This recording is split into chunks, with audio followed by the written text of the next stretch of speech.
List పెట్టాలి రాకుంటే రాకుండా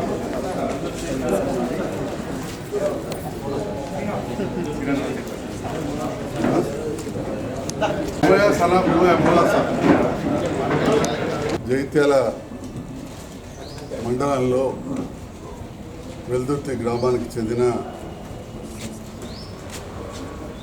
జగిత్యాల మండలంలోని వెల్దుర్తి గ్రామానికి చెందిన లింగంపల్లి లక్ష్మి, హబ్సిపూర్ గ్రామ వంగ సురేష్, లక్ష్మీపూర్ గ్రామ బంద అజయ్య, బాలపల్లి గ్రామానికి చెందిన రంజిత్ కుమార్, పొలాస గ్రామానికి చెందిన ముక్తార్ హుసేన్ వీరు గల్ఫ్ దేశాల్లో చనిపోవడం జరిగింది. మనందరికీ తెలుసు, జగిత్యాల ప్రాంతం నుంచి చాలామంది గల్ఫ్ దేశాలకు పోవడం, అక్కడ కొంతమంది వివిధ కారణాల వల్ల చనిపోవడం జరుగుతుంది.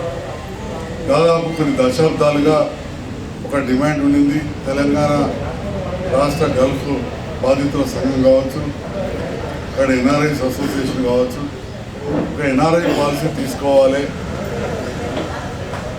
దానికి అనుగుణంగా ఏజెంట్ల ద్వారా మోసపోయినా కానీ అక్కడికి పోయిన తర్వాత వాళ్ళకు ఉద్యోగం ఇచ్చిన వాళ్ళు కపిల్ అంటారు, వాళ్ళు మోసం చేసినా కానీ లేదా అనారోగ్యంతో చనిపోయినా కానీ ఈ విషయాల్లో ఆదుకోవాలని చెప్పి చాలా డిమాండ్ ఉంది. నేను కూడా బహ్రెయిన్ వెళ్ళినప్పుడు, దుబాయ్ వెళ్ళినప్పుడు అక్కడ ప్రాంత మన తెలుగు సంఘాల వాళ్ళని కలిసినప్పుడు ప్రత్యేకంగా పిలిచి నన్ను ఆహ్వానించి సన్మానించి ఈ విషయంలో రిప్రజెంటేషన్ ఇచ్చారు. నా దగ్గర ఆల్రెడీ డాక్యుమెంటెడ్ కూడా ఉంది. ముఖ్యంగా బహ్రెయిన్ వెళ్ళినప్పుడు మన అలీపూర్ ప్రాజెక్ట్ వీళ్ళంతా కలిసి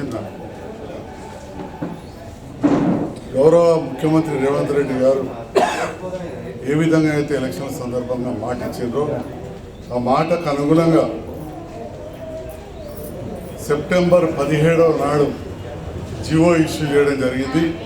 రిట్రాస్పెక్టివ్గా అంటే డిసెంబర్ 7 ఈ కొత్త ప్రభుత్వం ఏర్పడ్డ తర్వాత నుంచి కూడా ఎవరు ఈ గల్ఫ్ దేశాలను చనిపోయినా కానీ వాళ్ళకి 5 లక్షల రూపాయల ఎక్స్గ్రేషియా ఇస్తామని చెప్పి సెప్టెంబర్ 17 నాడు జియో ఇవ్వడమే కాకుండా మొన్న వేములవాడలో రాజరాజేశ్వర స్వామి సన్నిధిలో అక్కడ సిరిసిల్ల జిల్లాకు చెందిన వారికి ఇచ్చింది.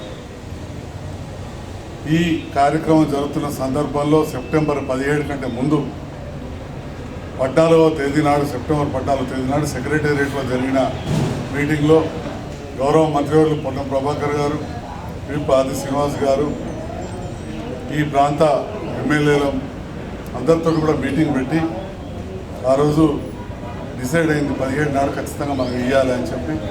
అన్నదాని ప్రకారం రాయకల్, పీర్పూర్ వాటికి సంబంధించి మొన్న ఒక 8 మందికి, ఈరోజు జగిత్యాల ప్రాంత వాస్తవ్యులైన హబ్సిపూర్, లక్ష్మీపూర్, వెల్దుర్తి, బాలపల్లి పొలాలకు సంబంధించి 5 కూడా 5 లక్షల రూపాయల ప్రొసీడింగ్స్ ఇవ్వడం జరిగింది.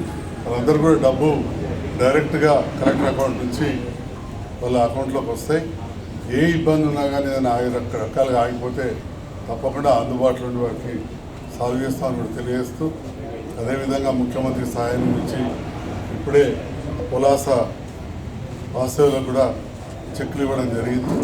ఈ రకంగా ఒకవైపు సంక్షేమం, రెండో వైపు అభివృద్ధి అంటూ ఒక మానవీయ కోణంతో ఈ లక్షలాది రూపాయలు గల్ఫ్లో చనిపోయిన వారికి ఇస్తున్న గౌరవ ముఖ్యమంత్రి గారికి ప్రత్యేకంగా హృదయపూర్వక ధన్యవాదాలు తెలియజేస్తున్నాను.